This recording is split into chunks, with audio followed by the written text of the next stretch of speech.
Welcome back to Business as Unusual. Today we're hanging out with Ron Lewis, a wizard behind the camera who turned a simple photography trip into a life-altering adventure. From corporate life in New York to capturing vibrant stories across South Africa, Ron's here to share how embracing the unexpected can lead to incredible success. Get ready for a journey that proves business is anything but usual. Let's dive in.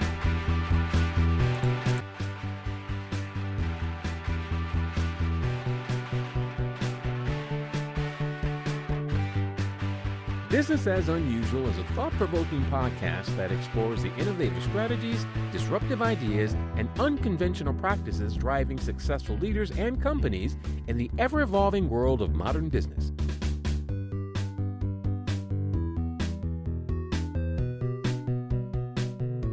Subscribe, comment, and share for weekly inspiration with our host, Aicila.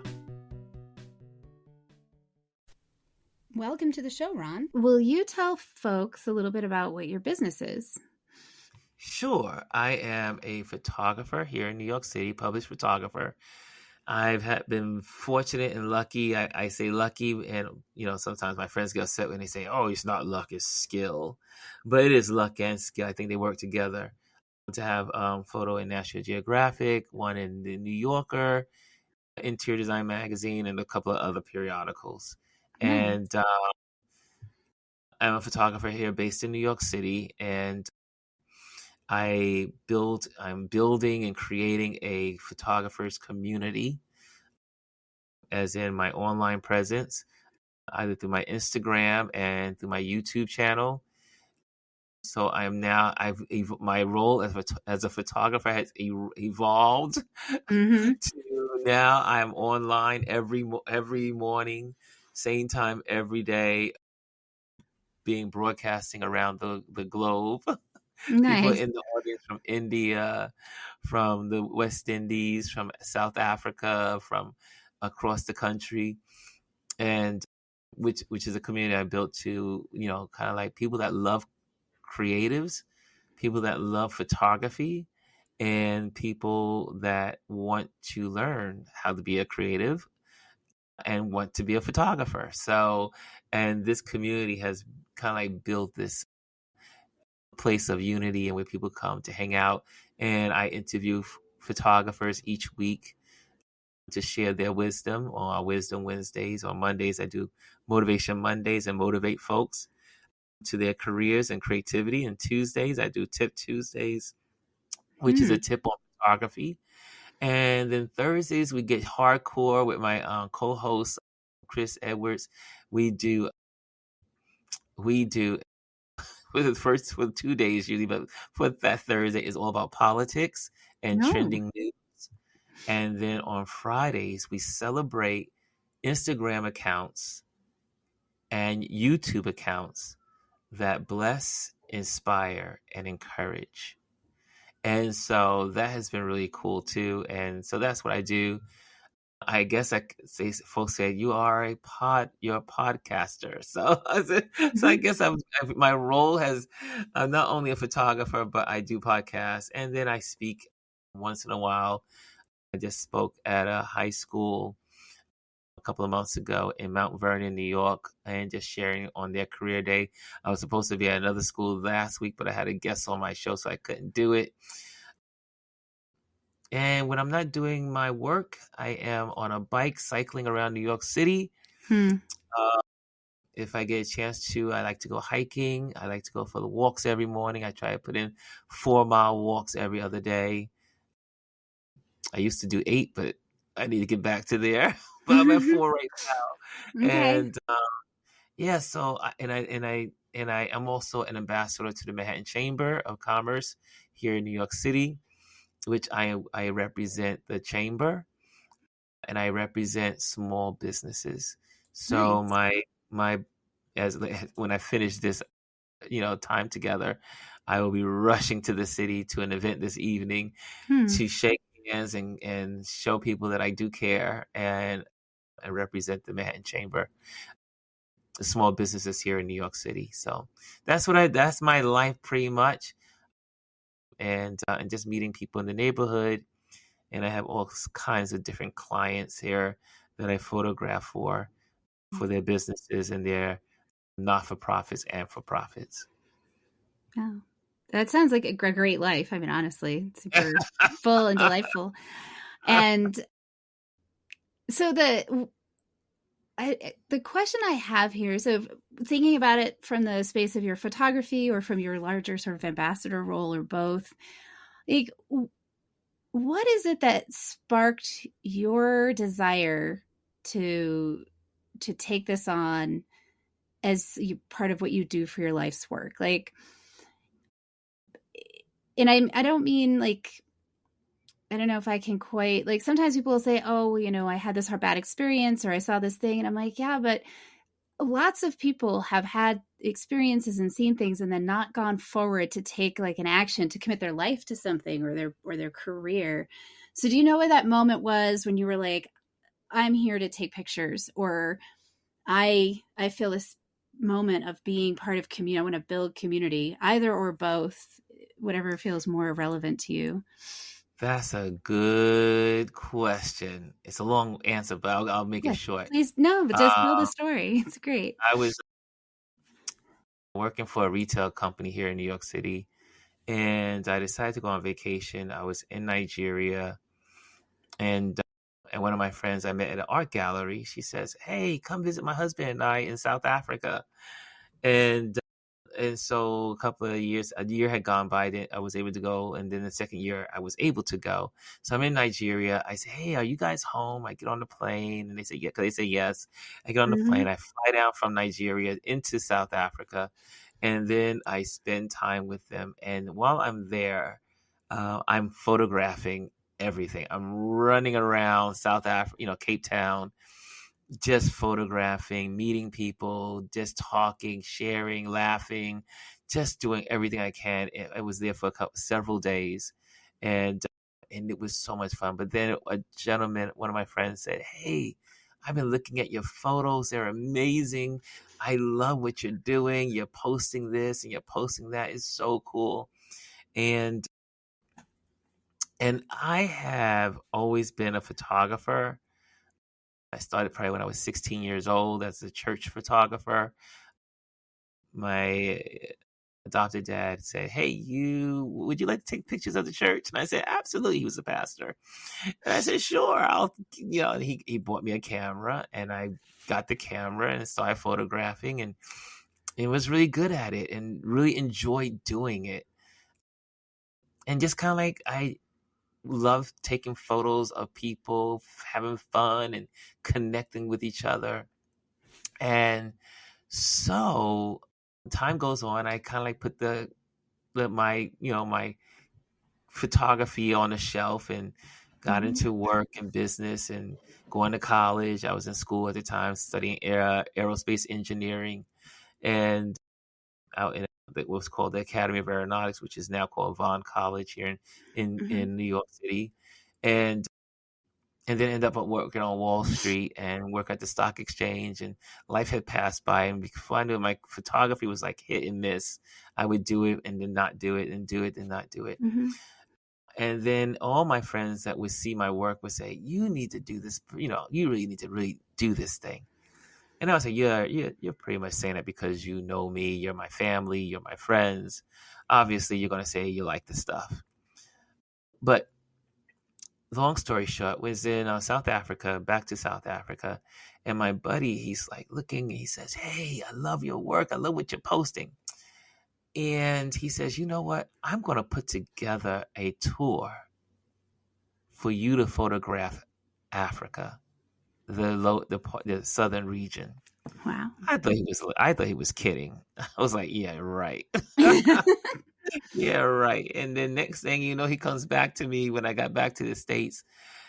"I have this great proposal to go to 5 countries, and we're going to get in a Jeep and we're going to ride around. However, you need to take 3 weeks off from work. Is that possible?" I said, "I think I can." And I had 5 weeks vacation. I went to my boss and said, "Hey, I have an opportunity of a lifetime as I'm a photographer. I'm starting to do this thing. I really love what I'm doing. I like that. Maybe I should do this and, just play around with it. But I think this is a great opportunity to go to Africa with 3 Africans and 2 other Americans. So it'll be 6 of us.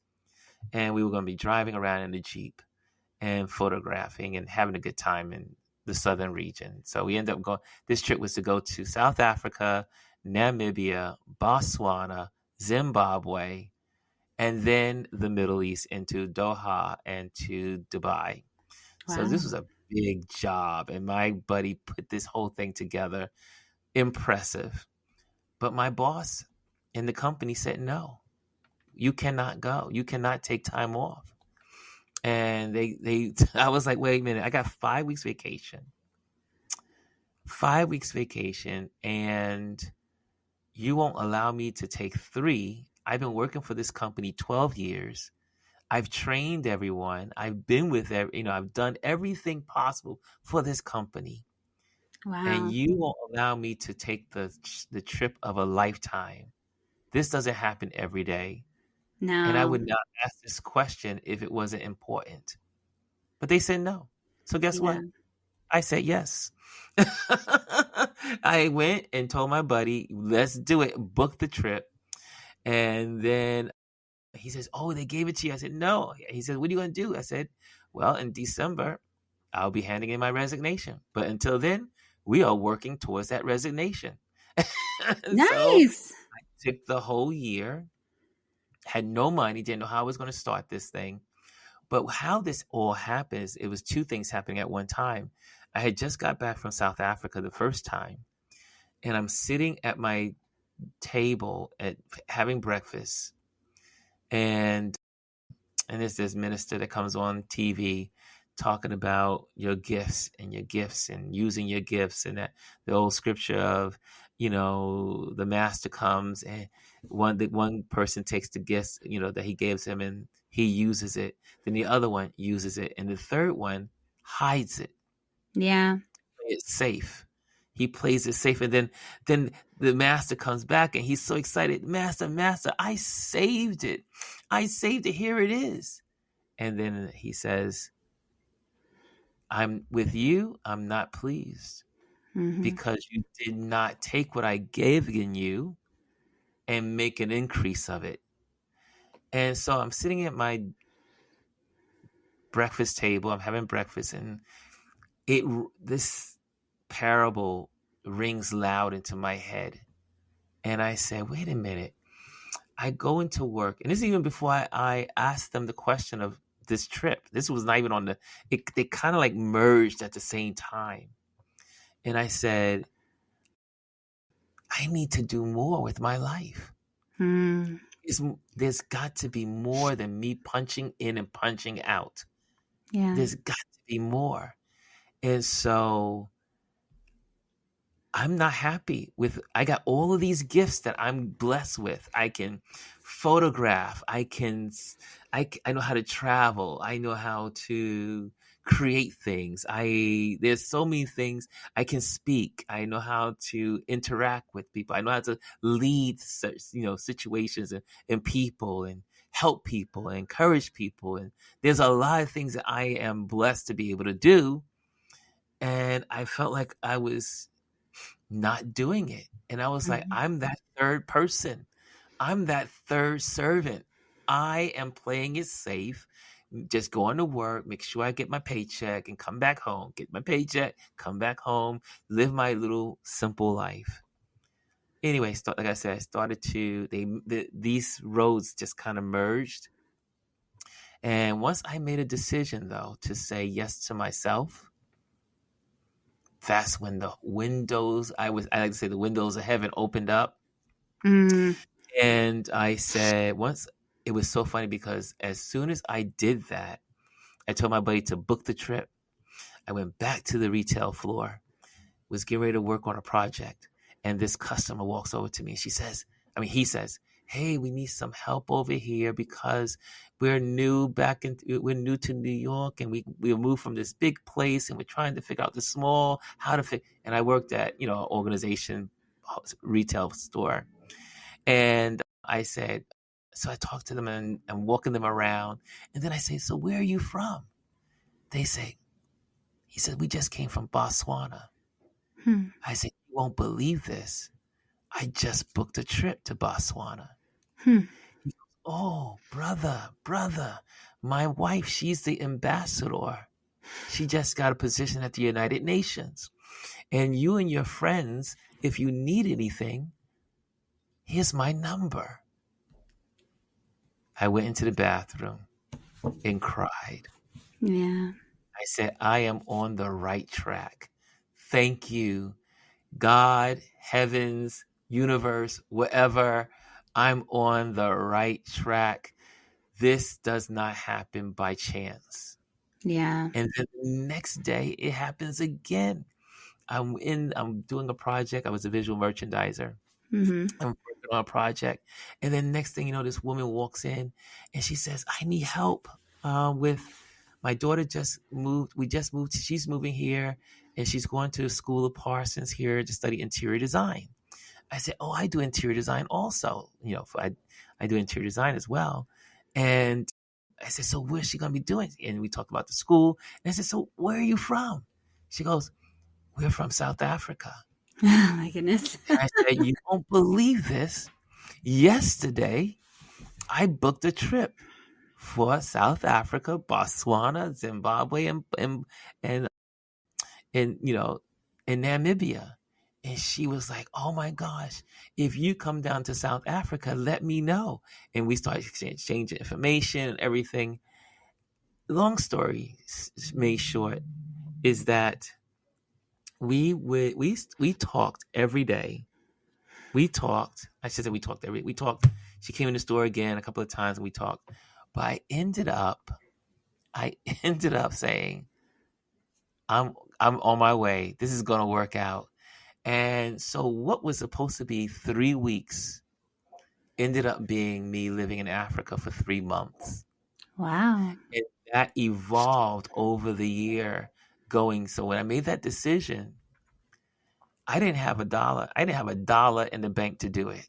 I was like, oh, I'm leaving my job. I don't know what I'm going to do. And literally the doors start opening up. One of my clients calls me from my interior design business and says, hey, we just got our approval to build our youth center next door to our church. Will you do the interior designs for it? That project paid for my trip to South Africa and to do the whole trip. It paid for everything. And then out of nowhere, I'm in, sleeping, just kind of, this is in April. I'm kind of hanging out.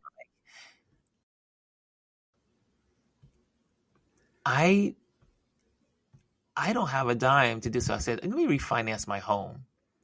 I was going to refinance the home. Then someone said, don't do it. And it turned out that it was Wells Fargo and they were having some problems with the government. And so I was glad that I said no to this one because they weren't giving me any benefits. They were already my mortgage person. Right. But then, I'm in the park. And I'm in the park photographing because I take this class. So once I decided to become a photographer, I went to every free class that was offered in New York City. Everything at Adorama, B&H, all these are camera stores, the main camera stores here in New York, or Sony. I went to every single class I could go for free because I couldn't afford to do it any other way. And then I have an assignment. Nikon has a class, and I say, oh, let me take this Nikon class for the weekend. And my homework assignment was to go out and photograph. So I go to the park. I'm sitting there photographing, and then this woman starts saying, hey, you're taking pictures. Are you a photographer? I say, yeah, I'm a photographer, and I'm getting ready for my trip to Africa, yada, yada, yada. And then I say, I'm going to refinance my home. And she goes, who are you going to refinance with? I said, well, it was going to be with Fargo. Well, she goes, no, don't do it. Don't do it. Don't do it. And I said, okay. Next thing you know, it turns out she ends up telling me, she says, I have a person for you. Okay. She's a stranger and she has a person for me. She goes, I'm a life coach, and one of my clients, she's a VP of a bank, and I'm going to connect the two of you. And I tell you no lie, That's this awesome. woman that she connected me with made this refi. She walked me through with with white gloves Nice. and literally took care of it because she knew I was working, and it was a lot of moving pieces, but it happened. Mm-hmm. And it turned out that the woman in the park ended up being a next door neighbor. She lived right Oh. across the street from me, and I never knew who she was. She was my neighbor. That's awesome. So all these things are happening. I'm also going to my family members, to my close friends, and saying, "Hey, what do you guys think?" Because you don't make a decision like leaving your job at 52 Right. without consultation. Right. So I have like I call them my board members in life, and I pull things off of them, and they all were like, "Ron, this is an opportunity of a lifetime. It seems like everything is moving in your direction. You need to do this and go for it."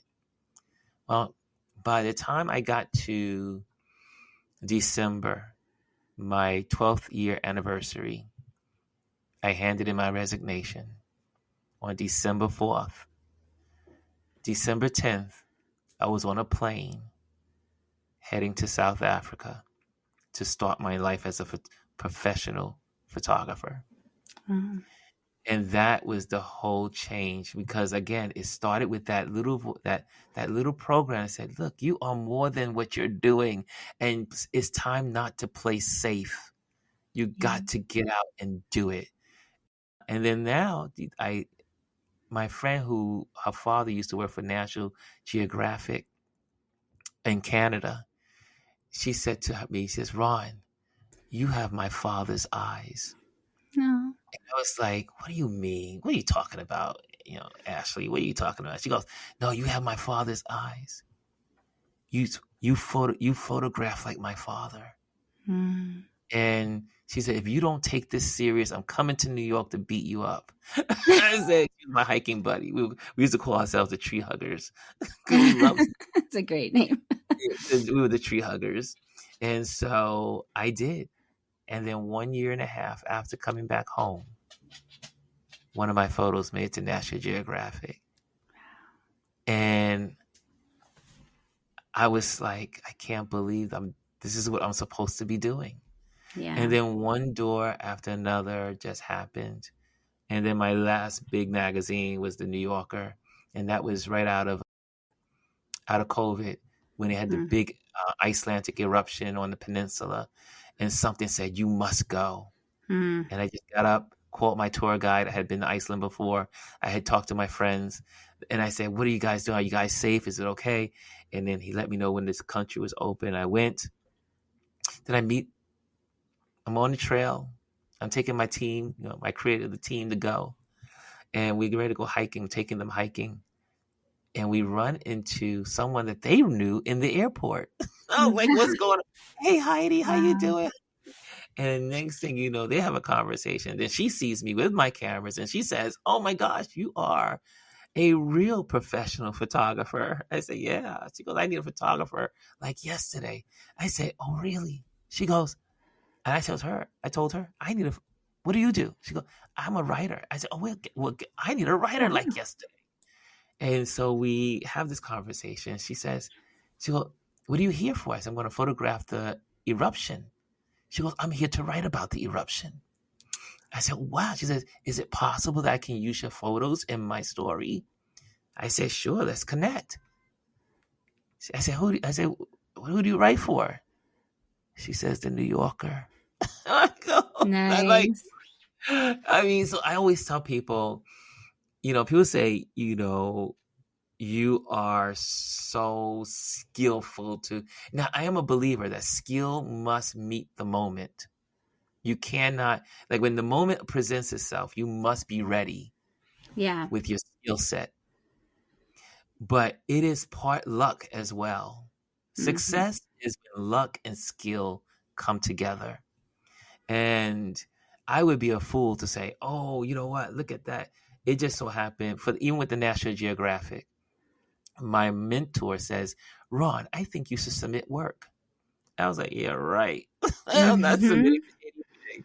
And then National Geographic had this submission. It was on what they call National Geographic, it's called Your Shot, National Geographic. And so they had the submission for this article called Pops of Color. Now, 2 weeks before that, I ended up photographing at the Easter Bonnet Parade in New York City a cat on a woman's shoulder. Hmm. It was perfect. The light came down into the eyes. The woman was wearing a white blazer, so it acted as a reflector. The light Mm-hmm. went into the cat's eyes. The cat eyes were green. It was a Finks cat.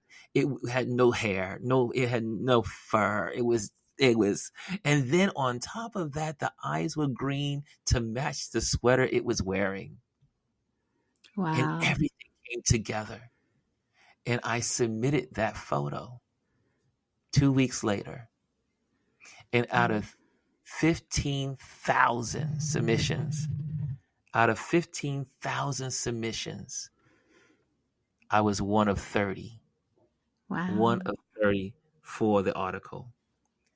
And I was like, this is incredible. I ran around the house like a schoolgirl. Mm-hmm. I bet. I should. That's amazing.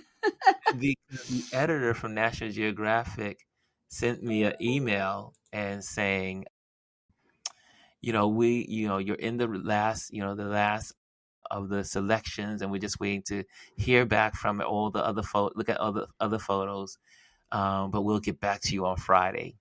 And on that Friday, when they got back to me, I was like, wow. Mm-hmm. But again, it's luck and you meeting the moment when luck presents itself.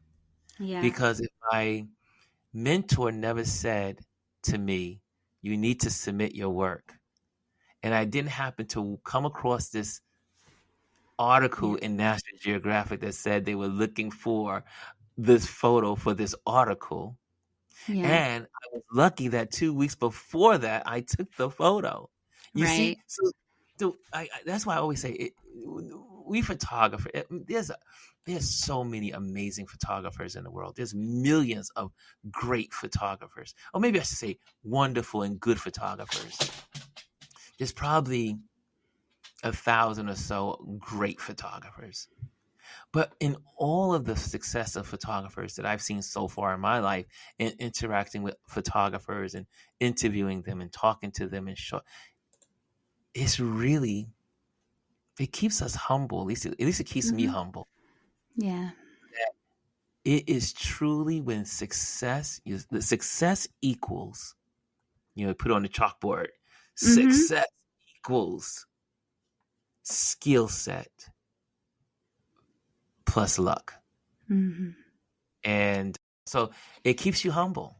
At least it keeps me humble, because I realize that 50% of my career has nothing to do with I'm so great.